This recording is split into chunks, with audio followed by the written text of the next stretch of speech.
It's beer o'clock on Real Ale Craft Beer. Today we've got a beer from St Ives Brewery, and this is a can of their Alora. This is it looks like a Greek goddess, to be honest with you. Or maybe a mermaid. Yes, probably a mermaid. I realised, and then I read the side of the can. The Mermaid of Xena. Maybe she's a mermaid god. This is a double dry hopped IPA coming in at 6% ABV in a 440 milliliter can.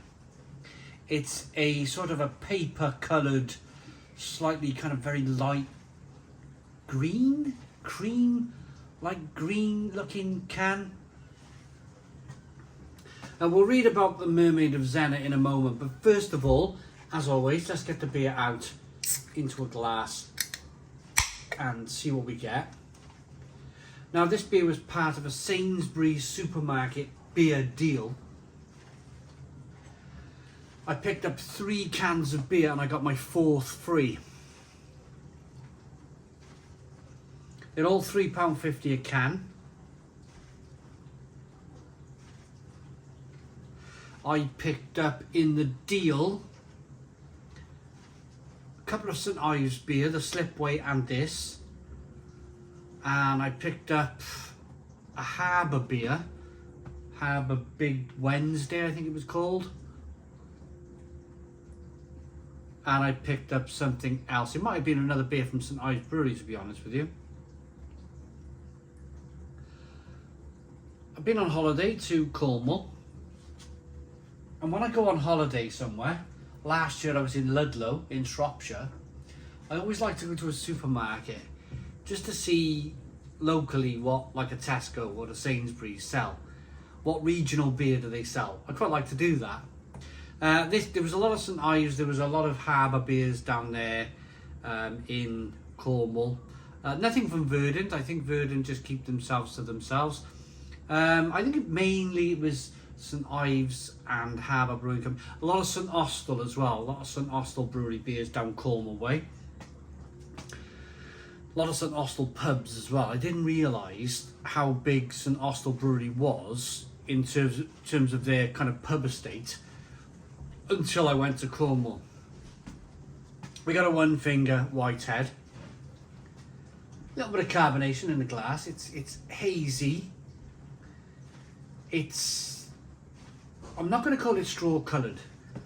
It's very hazy. It's probably, if it was clear, it would be amber.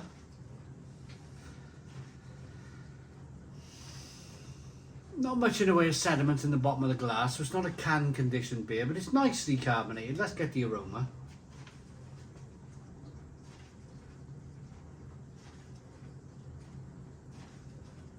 It smells quite good, that. A little bit of passion fruit, a little bit of mango, a little bit of grapefruit in there, orange peel. 6% ABV, so you get a little tickle of something, like an alcoholic drink, something. Alcohol.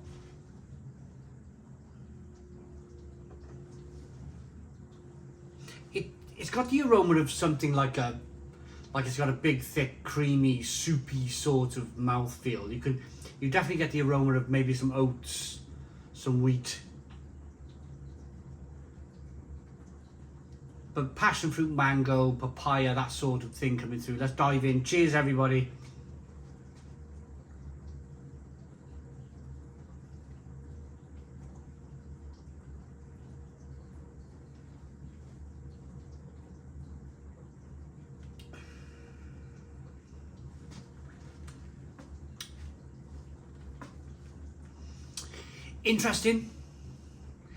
Interesting, this one. It's one of those soft beers, if you like.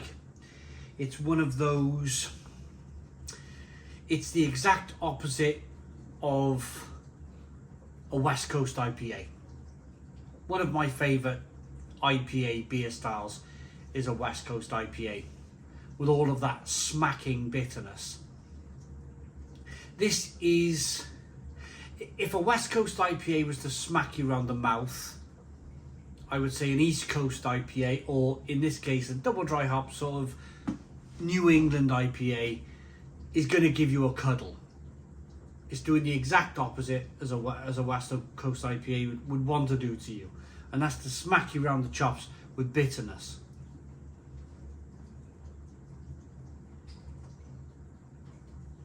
Personally, I prefer a good smack round the chops. I prefer the double IPA with lots of bitterness on the back end.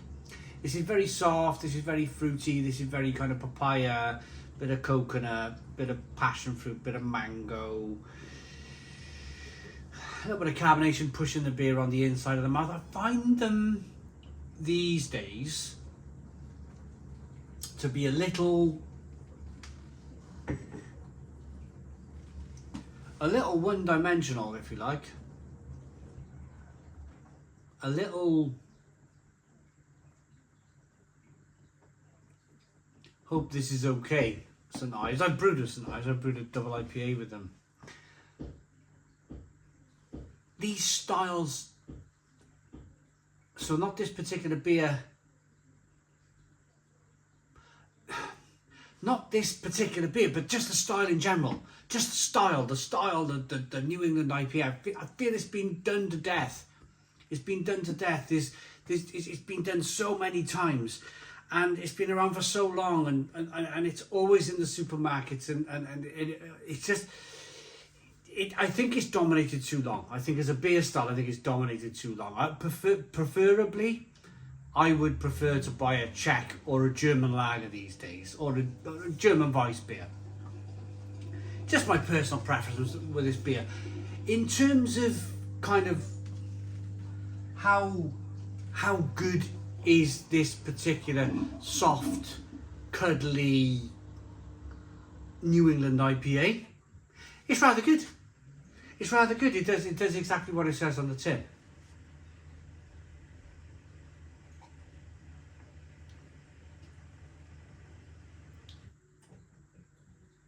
Passion fruit, mango, grapefruit, papaya, kiwi, bit of coconut, next to no bitterness. Just something maybe to quaff down at 6% ABV, ironically. Just something to quaff down in the summer. Let's read this side of the can then. So, what do we have?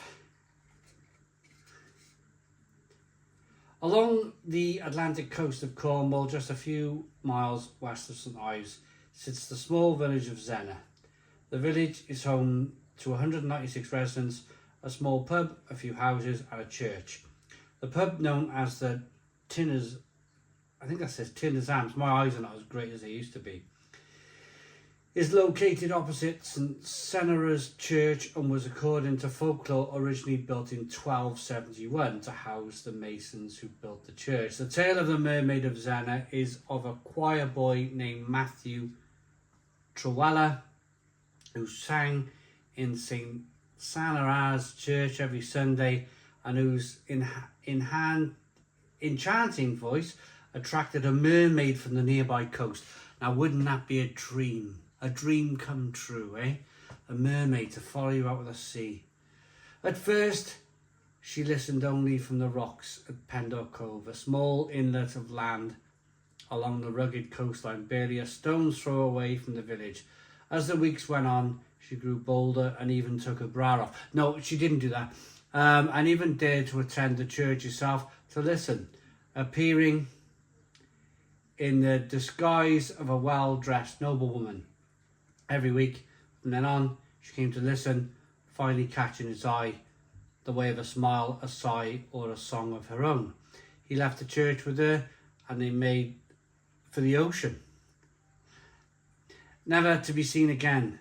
Their voices could still be heard singing together from beneath the waves, and it was said that Matthew would warn of rough seas by singing low.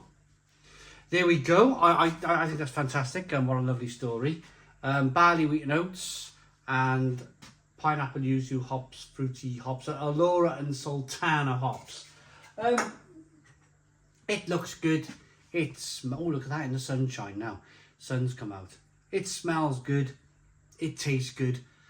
I'm just a little bit bored of the style, that's all.